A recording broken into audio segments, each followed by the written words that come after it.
സുദേവ് ഈ അടുത്ത് ശ്രീ മമ്മൂട്ടി 5-5.5 മാസത്തെ റെസ്റ്റിന് ശേഷം മലയാള സിനിമയിലേക്ക് തിരിച്ചു വന്നപ്പോൾ ഏറ്റവും അധികം എന്താ പറയാ സ്പ്രെഡ് ആയിട്ടുണ്ടായിരുന്ന വീഡിയോ ഭീഷ്മപർവ്വതത്തില് അദ്ദേഹത്തിന്റെ ഇരിപ്പുകളും സ്റ്റിൽസും ഒക്കെ ആയിരുന്നു. ശ്രദ്ധിച്ചു എന്ന് ഞാൻ വിചാരിക്കുന്നു.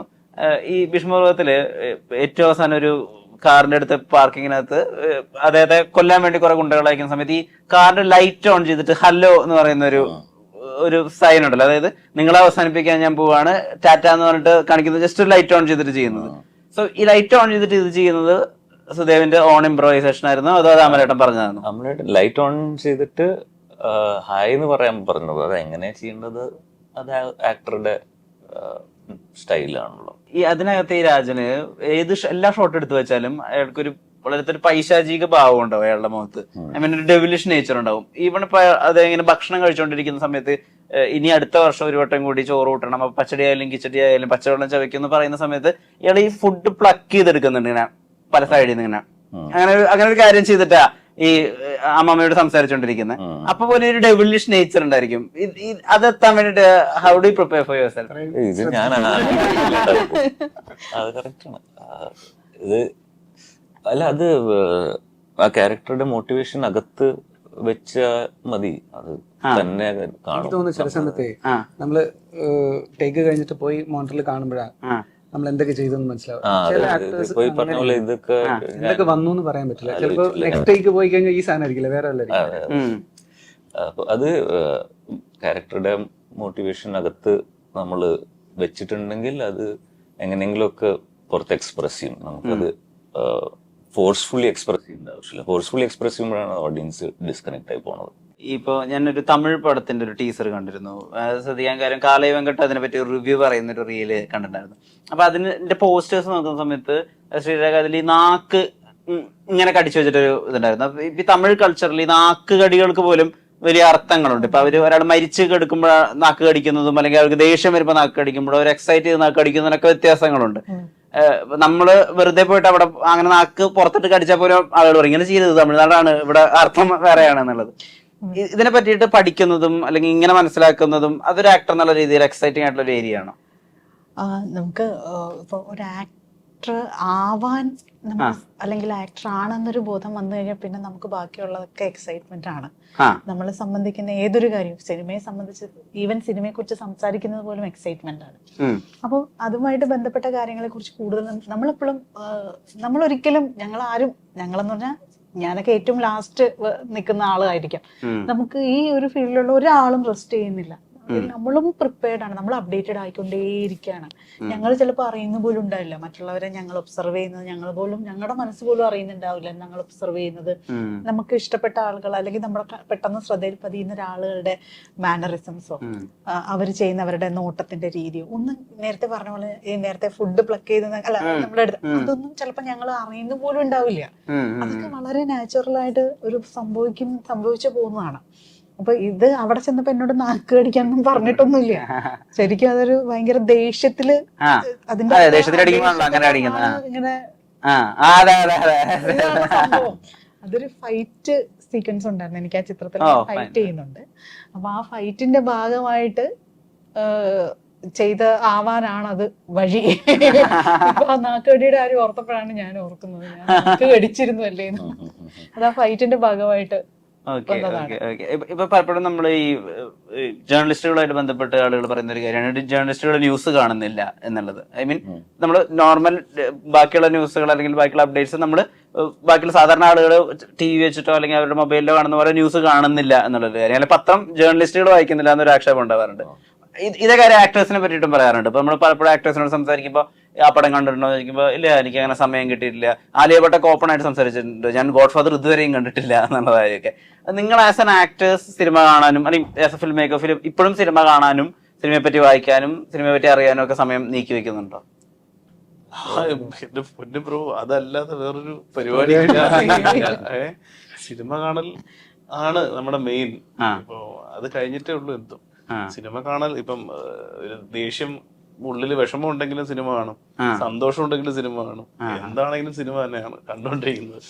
ഞാൻ കേട്ടിട്ടുണ്ട് മറ്റേ അനാർക്കലിയുടെ സമയത്ത് ആളുകൾ മറ്റേ ബൈറ്റ് എടുക്കാൻ വേണ്ടി വരുന്ന സമയത്ത്, അപ്പോഴാണ് സുദേവൻ ആദ്യം മുഴുവനായും പുറത്ത് കാണുന്നത്. അപ്പൊ ബൈറ്റ് എടുക്കാൻ വേണ്ടി വരുന്ന സമയത്ത് പറഞ്ഞിട്ടുണ്ട്, ഞാൻ ദൃശ്യം ഏകദേശം അന്ന് ദൃശ്യം 1 ഇറങ്ങിയ സമയത്ത് ഞാൻ ഏകദേശം 10ഓളം തവണ കണ്ടിട്ടുണ്ട്.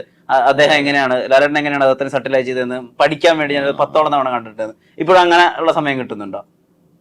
ഇപ്പൊ അങ്ങനെ ആക്ച്വലി ഇപ്പോ എനിക്ക് റിലാക്സ് ആവാൻ പറ്റുന്നില്ല നേരത്തെ പോലെ. ഓക്കെ ഓക്കെ, അന്ന് ദൃശ്യം കണ്ട പോലെ അത് അങ്ങനെ കണ്ട് റിലാക്സ് ആയി ഒരു സിനിമ ആസ്വദിച്ചെടുക്കാൻ ഉള്ള ആ ഒരു റിലാക്സേഷൻ ഇപ്പൊ ഇല്ല എന്റെ സൈക്കിൾ. ഇപ്പൊ കുറെ റെസ്റ്റ്ലെസ്നെസ്സും കുറെ വർക്കിന്റെ അതും ഇതും ഒക്കെ നടന്നുകൊണ്ടിരിക്കണമുണ്ട്. അപ്പോ ഒരു സിനിമ കാണണം എന്ന് ആഗ്രഹം ഉണ്ടെങ്കിലും കണ്ടുകൊണ്ടിരിക്കുമ്പോൾ എനിക്ക് സഡൻലി വേറെ എന്തെങ്കിലും ഓർമ്മ വരും. മൈൻഡ് എപ്പോഴും ഡിസ്ട്രാക്ട് ആവും, വേറെ എന്തെങ്കിലും വർക്ക് ഓർമ്മ വരും. പിന്നെ ഞാൻ ജിമ്മിൽ പോവും ഒന്ന് കാമാവാൻ അങ്ങനെ. അപ്പൊ അത് മെന്റൽ സ്റ്റേറ്റ് കുറച്ച് മാറി. അത് അപ്പൊ അറിയില്ല. അപ്പൊ ചിലപ്പോൾ അതുകൊണ്ടായിരിക്കും സിനിമക്കാർ പറയുന്നത് അവർക്ക് സിനിമ കാണാൻ പറ്റില്ല. നമ്മള് ആക്ച്വലി ഒരു നല്ല ആക്ടറുടെ പെർഫോമൻസ് കാണുമ്പോൾ എനിക്ക് എന്റെ ഫ്ലോസ് ഒക്കെ ഓർമ്മ വരും. പക്ഷെ ഇങ്ങനെ ചെയ്യാൻ റീസെന്റ് ഒരു എക്സാമ്പിൾ പറയാൻ പറ്റുമോ? ആക്ച്വലി അതുകൊണ്ടാണ് ഞാൻ എന്റെ ഓൺ ഫിലിംസ് പടങ്ങൾ ഞാൻ കാണുകയില്ല. എന്റെ ഓൺ പടങ്ങൾ ഞാൻ കാണുമ്പോൾ എനിക്ക് പിന്നെ അതിങ്ങനെ ഇങ്ങനെ ക്രിഞ്ച് പോലെ തോന്നും. പക്ഷെ അത് അങ്ങനെ ഞാൻ ഇത് കണ്ടാ പിന്നെ എന്റെ കോൺഫിഡൻസ് പോയി അടുത്ത പടത്തിൽ എനിക്ക് ചിലപ്പോ അഭിനയിക്കാൻ പറ്റിയില്ലെങ്കിലോ എന്ന് പറഞ്ഞ് ഞാൻ എന്റെ ഓൺ പടങ്ങൾ ഞാൻ യൂഷ്വലി കാണാറില്ല. അങ്ങനെ അല്ല, ഈ അടുത്ത് കണ്ടിട്ട് അങ്ങനെ എക്സൈറ്റഡ് ആയിട്ടുള്ള പടം ഏതാ? ഒരാളുടെ പെർഫോമൻസ് കണ്ടിട്ട് അതർ ആക്ടർ 2 ദിവസം മുന്നേ ഇത് തലവൻ കണ്ടു. എനിക്ക് ആസിഫ് അലി പോലീസ് ഇൻസ്പെക്ടറായി വരുമ്പോ എനിക്ക് എന്തോ ഉണ്ട്, എനിക്ക് ഭയങ്കര ഇഷ്ടമായിട്ടുള്ള ഒരു ആക്ടറാണ്. നിങ്ങൾ രണ്ടുപേരുടെയും സിനിമ കണ്ടുകൊണ്ടുള്ള പഠനം എങ്ങനെ പോകും? ഇത് അറിയാതെ നടക്കുന്ന ഒരു പ്രോസസ്സാണ്. നമ്മൾ മനഃപൂർവ്വം ഒക്കെ ഇന്ന് പഠിച്ചു കളയാന്ന് പറഞ്ഞിട്ടല്ല സിനിമ കണ്ടത്. നമ്മൾ സിനിമനെ അപ്രോച്ച് ചെയ്യുമ്പോഴും നമ്മളെ ഇൻസ്പയർഡ് ആവുന്നുണ്ട് പലരും. ഈ പറഞ്ഞ പ്രശ്നമുണ്ട് കേട്ടോ. നല്ല പെർഫോമൻസ് കാണുമ്പോൾ നമ്മള് നിർത്തിപ്പോയാലോ എന്ന് തോന്നുന്ന അവസരങ്ങളുണ്ട്. എന്തിനാണ് നമ്മള്, കാരണം അത്രയ്ക്ക് സ്കിൽഡ് ആയിട്ടുള്ള ആക്ടേഴ്സും അത്രയ്ക്ക് സ്കിൽഡ് ആയിട്ടുള്ള പെർഫോമൻസ് ഒക്കെ നമ്മൾ ചെറുപ്പം തൊട്ട് കാണുകയാണ്. അപ്പോൾ നമ്മൾ നമ്മുടെ പടം കാണുമ്പോൾ ഒബ്വിയസ്ലി ഏത് ആക്ടറിനും വീണ്ടും കാണുമ്പോൾ ഇംപ്രൂവൈസ് ചെയ്യാം, അത് അങ്ങനെ ചെയ്യാം ഇങ്ങനെ ചെയ്യാന്നുള്ള സാധനങ്ങൾ വരും. അപ്പൊ കോൺഫിഡൻസ് കുറയുന്ന പരിപാടിക്ക് നമ്മൾ നിൽക്കാറില്ല.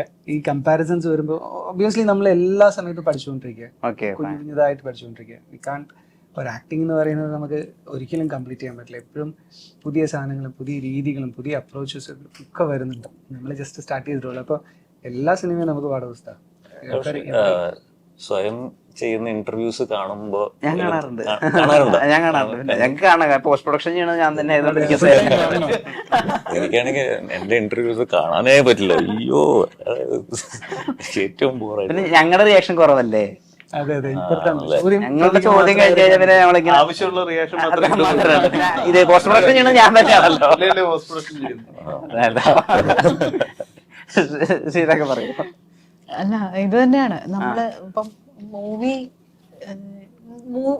എന്ന് പറയുന്ന ഒരു സാധനമല്ല നമ്മുടെ ജീവിതത്തിലെ ഒരു പ്രധാന ആഹാരം, ഉറക്കം എന്നൊക്കെ പറയുന്ന പോലെ ഒരു സംഭവമായി മാറി സിനിമ കാണുന്നത്. ഒരു പടം തന്നെ എത്ര പ്രാവശ്യം കണ്ടു എന്നുള്ളത് പോലും നമ്മൾ ഓർക്കൂല. ചിലപ്പോൾ നമുക്ക് കണ്ടിഷ്ടപ്പെട്ടാൽ വീണ്ടും വീണ്ടും നമ്മൾ കണ്ടുകൊണ്ടിരിക്കും. ഇഷ്ടപ്പെടുന്നത് ഓരോ തവണയും നമ്മൾ കാണുന്ന ഓരോ തവണ കണ്ടാലും ഓരോ ആംഗിൾ ആയിരിക്കും ആ പടത്തിന്, ഓരോ വെർഷൻ ആയിരിക്കും നമ്മൾ കാണുന്നത്. അപ്പൊ ഇതൊക്കെ കാണുമ്പോഴത്തേക്കും വലുതെന്നല്ല ചെറുതെന്നല്ല ഏതൊരു ക്യാരക്ടർ ആയിക്കോട്ടെ അത് നന്നായിട്ട് പ്രസന്റ് ചെയ്താൽ നമ്മൾ വല്ലാതെ മോട്ടിവേറ്റഡ് ആവാറുണ്ട്. അതുപോലെ അല്ലെങ്കിൽ അതിനൊപ്പം നിൽക്കുന്ന രീതിയിലുള്ള പെർഫോമൻസ് നമുക്ക് കൊടുക്കാൻ പറ്റുമോ? ഇതൊക്കെ പറ്റിയാൽ ഇങ്ങനെയൊക്കെ ചിന്തിക്കുമ്പോൾ നമ്മളത് അറിയാതെ തന്നെ അതിലേക്ക് അങ്ങോട്ട് ഇൻവോൾവ് ആവുകയാണ്. നമ്മുടെ ഉള്ളിലേക്ക് ഇതൊക്കെ നമ്മൾ പഠിക്കുന്നുണ്ട്, അറിയാണ്ട് തന്നെ പഠിക്കുന്നുണ്ട്. അപ്പോൾ മേ ബി ഓരോ പടം കഴിഞ്ഞിട്ട് നമ്മൾ അടുത്ത പടത്തിലേക്ക് പോകുമ്പോൾ നമ്മുടെ കരിയർ ഗ്രാഫ് അത് നല്ല രീതിയിൽ വളരുന്നുണ്ടെങ്കിൽ അതിങ്ങനെ അറിയാതെ പഠിക്കുന്നതിന്റെ ഒരു ഗുണമാണ്. നമ്മുടെ ഉള്ളിലേക്ക് അറിയാണ്ട് അത് എത്തപ്പെടുന്നതിന്റെ ഒരു വ്യത്യാസം നമ്മളിൽ ഉണ്ടാവും. ഒരു ആക്ടറും അവരുടെ കരിയറിൽ താഴോട്ട് പോകുന്ന, ഐ മീൻ അഭിനയത്തിന്റെ കാര്യത്തിൽ ഇപ്പൊ താഴോട്ട് പോകുന്നതായിട്ട് ആരെയും കാണാറില്ല. എല്ലാവരും ഓരോ സ്റ്റെപ്പും അത് ഈ വളർച്ചയൊക്കെ ഇവരുടെ ഈ ഒബ്സർവേഷൻ സ്കില്ല് കൊണ്ടായിരിക്കാം. അപ്പോൾ നമ്മളൊക്കെ എന്ന് പറഞ്ഞു കഴിഞ്ഞാൽ കടല് പോലെ കിടക്കാണ് പടങ്ങൾ കാണാൻ. 1-2 പടം കാണുമ്പോൾ ദൈവമേ ഇത്രയും നമ്മൾ ചിലപ്പോൾ തിയേറ്ററിൽ കാണുമ്പോൾ അല്ലെങ്കിൽ ഒരു ആക്ടർ ആവുന്നതിന് മുമ്പ് നമ്മൾ ഇത്രയും ശ്രദ്ധിച്ചിട്ടുണ്ടാവില്ല. വീണ്ടും അത് കാണുമ്പോഴായിരിക്കും നമ്മൾ ആ പടത്തിന്റെ പല തലങ്ങളും മനസ്സിലാക്കുന്ന ഇങ്ങനെ ഉണ്ടായിരുന്നു. അല്ലെങ്കിൽ ഈ ഒരു ഡയലോഗ് പറയുമ്പോൾ, ഒരു വേർഡ് പറയുമ്പോൾ ഇവരുടെ കണ്ണുകൾ ഇങ്ങനെ ഇത്രയും സട്ടിലായിട്ട് അവരെ എക്സ്പ്രഷൻ കൊടുത്തോ എന്നൊക്കെ മനസ്സിലാക്കുന്നത്. അത് ഒബ്സർവേഷൻ വളരാനും നമ്മളെ കൂടുതൽ കൂടുതൽ ഇതിനെ സ്നേഹിക്കാനും ഈ പ്രൊഫഷനെ സ്നേഹിക്കാനുമാണ് കൂടുതൽ പ്രിപ്പയർ ചെയ്യുന്നത്. അങ്ങനെ എനിക്ക് ഫീൽ ചെയ്തിട്ടുണ്ട്. എനിക്ക് ലാലേട്ടൻ്റെ കൂടെ അഭിനയിക്കാൻ ഭാഗ്യമുണ്ടായി. ഇപ്പൊ ഈ ദൃശ്യമൊക്കെ കണ്ട് ഇങ്ങനെ അനലൈസ് ചെയ്ത ഒരു സ്റ്റുഡന്റ് അവസാനം പോയി ലാലേട്ടൻ്റെ കൂടെ അഭിനയിക്കുകയും ചെയ്തു. അപ്പൊ ആക്ച്വലി ഫസ്റ്റ് ടൈം എനിക്ക് ലാലേട്ടൻ്റെ കൂടെ ഇരിക്കാൻ കിട്ടിയത് കായംകുളം ചുണ്ണിയുടെ ഷൂട്ടിങ്ങിന്റെ സമയത്ത്. ഞങ്ങൾക്ക് കോമ്പിനേഷൻ സീൻ ഉണ്ടായിരുന്നില്ല. പക്ഷെ ഒരു ലഞ്ച് ബ്രേക്കിന്റെ സമയത്ത് ലാലേട്ടന്റെ കൂടെ ഞാൻ അവിടെ ഇരിക്കണ്ടായിരുന്നു, ലൊക്കേഷനിൽ വെയിറ്റ് ചെയ്ത്. അവിടെ ആണെങ്കിൽ റേഞ്ചും ഇല്ല, ഒന്നുമില്ല, ഫോണും ഇല്ല, ഞാൻ ലാലേട്ടനും മാത്രം. അപ്പൊ ഞാൻ ഈ ക്വസ്റ്റ്യൻസ് ഒക്കെ ചോദിച്ചു. ഈ സീൻ വന്നപ്പോ ഇത് എങ്ങനെ പ്രിപ്പയർ ചെയ്തു, മറ്റേ അവിടെ അതിന്റെ ആ ഡയലോഗ് എങ്ങനെയാണ്. അപ്പൊ ലാലേട്ടൻ പറഞ്ഞത് അത് എനിക്ക് രാവിലെ പറഞ്ഞ ഡയലോഗാണ് മോനെ, അത് രാവിലെ ഞാൻ വാനിറ്റി വാനിലിരുന്ന് വായിച്ച് പഠിച്ച് പോയി പറഞ്ഞതാണ്. അല്ലാണ്ട് ഞാൻ വിചാരിക്കുന്ന പോലെ മറ്റേ ക്വസ്റ്റ്യൻ വിചാരിച്ചിട്ടുണ്ടാവും. ലാലേട്ടൻ അതൊക്കെ സംസാരിക്കാൻ താല്പര്യം ഉണ്ടോ, ഇഷ്ടമാണ് ലാലേട്ടൻ. കുറെ ഇങ്ങോട്ടും ചോദിക്കും, പുതിയ പുതിയ കാര്യങ്ങളും ഒക്കെ ചോദിക്കും. ഇന്റർവ്യൂ അവസാനിപ്പിക്കുമ്പോൾ ഒരു ചോദ്യം കൂടി ചോദിച്ചോട്ടെ. ഇപ്പൊ ഉള്ള പൂച്ചസർ ട്രോളുകൾ കാണാറുണ്ടോ? പൂച്ചസ് ട്രോളുകൾ കാണാറുണ്ടോ? ഈ പൂച്ചകൾ ഏലിയൻ ആണെന്നും പൂച്ച നമ്മളെ ഒക്കെ ഒബ്സർവ് ചെയ്തുകൊണ്ടിരിക്കുകയാണ് CID-കളെ പോലെ എന്നുള്ളതും ആദ്യമായിട്ട് പറയുന്നത് ഞാൻ കേട്ടിട്ടുള്ളത് സുദേവാണ് ഒരു ഇന്റർവ്യൂവിന്, അല്ല ഒരു റീലിനകത്ത്, ഒരു 60 സെക്കൻഡ് റീലിനകത്ത്. എങ്ങനെയാണ് ആ ഒരു ഐഡിയ മനസ്സിലായത്? ആ സമയത്ത് അങ്ങനെ ക്രിയേറ്റീവ്ലി എന്തെങ്കിലും ചെയ്യാൻ എപ്പോഴും നമുക്ക് ഇങ്ങനെ ത്വരയുണ്ട്. അതുണ്ട്. അപ്പൊ അങ്ങനെ ഫുൾ സീരീസ് ഉണ്ടാക്കി, കാറ്റ്സ് ആർ ഏലിയൻസ്. അതില് ക്ലെവർ എഡിറ്റിംഗ് ഒക്കെ യൂസ് ചെയ്ത് കാറ്റ്സ് മാജിക് ഇവിടുന്ന് പോയി അവിടെ നിന്ന് അപ്പിയർ ചെയ്യുന്നതും ഒക്കെ ചെയ്തിട്ടുണ്ടായിരുന്നു. അപ്പൊ അത് അതൊക്കെ അതിന്റെ പണ്ട്. പക്ഷെ കാറ്റ്സ് അങ്ങനെയാണ്, കുറച്ച് വിയേർഡ് ആയിട്ടുള്ള ഒരു ഫീച്ചേഴ്സ് ആണ്. അപ്പൊ അത് വളരെ ബിലീവബിളും ആണ്. അവർക്ക് ആരെയും പേടിയില്ല, മുതലേനെയും സിംഹത്തിനെയും എല്ലാത്തിനെയും പിടിച്ചിട്ട് അടിക്കുന്ന വീഡിയോസ് ഇപ്പൊ ഭയങ്കര ഫേമസ് ആണ്. നമ്മളെ മാനിപ്പുലേറ്റും ചെയ്യും, നന്നായി അഭിനയിക്കുകയും ചെയ്യും. അതൊക്കെ ഇപ്പോഴാണ് ആളുകൾ കുറച്ചുകൂടി ശ്രദ്ധിക്കുന്നത്. അതിനെ പറ്റിയിട്ട് എന്ത് തോന്നിയിട്ടുള്ളത്? അവർ ഏലിയൻസ് ആണ്, അതാണ്. എന്റെ വീട്ടിലുണ്ടോ ഒരു ഏലിയൻ? അവർ ഒബ്സർവ് ചെയ്തിട്ടിരിക്കാൻ തന്നെ വല്ലാത്തൊരു സുഖല്ലേ. ഭയങ്കര നമ്പറാണ്, നമ്പറുകളുടെ ഉസ്താദുകളാണ് ഇവര്. ഇവരുടെ ചില എക്സ്പ്രഷൻസ് ഉണ്ട് മെയിനായിട്ടായിട്ടുള്ള, പിന്നെ ചില കരച്ചിലുണ്ട്. ഈ പലതിനും പല ടോണാണ്. ഇത് നിഷ്കളങ്ക ഭാവം വെച്ചിട്ട് എന്തെങ്കിലും കുരുത്തക്കേട് വല്ല പാത്രങ്ങളൊക്കെ തട്ടിപ്പൊട്ടിച്ചിട്ട് ഒരു മുഖമുണ്ട് ഇവരുടെ. സീരിയസ്ലി നമ്മളെ മാനിപ്പുലേറ്റ് ചെയ്യുന്നെന്ന് പറയുന്നത് പറഞ്ഞപ്പോ എനിക്ക് പെട്ടെന്ന് ഓർമ്മ വന്ന അതാണ്. ഇത് പാത്രമൊക്കെ കടപടപടാന്നൊക്കെ പറഞ്ഞിട്ട് അടുക്കളയിലൊക്കെ വീണ് തകർന്നുടയും. ഇത് കഴിഞ്ഞ് ഇവൻ അവിടെ കഴിഞ്ഞിട്ട് അപ്പുറം ഇവിടെ ഒന്നും അറിയാത്ത പോലെ ജനല് വഴി ചാടി അകത്ത് കയറി വന്നിട്ട് പറഞ്ഞുകൊണ്ട് പോകുന്ന കാണാം. ഇവര് ശരിക്കും ഇപ്പോഴാണ് എനിക്ക് മനസ്സിലായത് ഏലിയൻസ് ആണെന്ന്. ഞാൻ അകത്ത് കേട്ടണോ വേണ്ടെന്ന് ആലോചിക്കണം. ഭയങ്കര വിയേഡാണ്. എന്തായാലും സീരീസ് ആളുകളിലേക്ക് എത്തട്ടെ. ഡെഫിനറ്റ്ലി നിങ്ങൾക്ക് ഇനിയും നിങ്ങളുടെ ഫിലിമോഗ്രാഫിയിൽ ആഡ് ചെയ്യാൻ ഒരുപാട് ഗ്ലോറിയസ് ആയ കമ്മട്ടം പോലുള്ള പ്രൊജക്ടുകൾ സംഭവിക്കട്ടെ. നേരത്തിന് ഒരുപാട് നന്ദി. നമസ്കാരം. Thank you.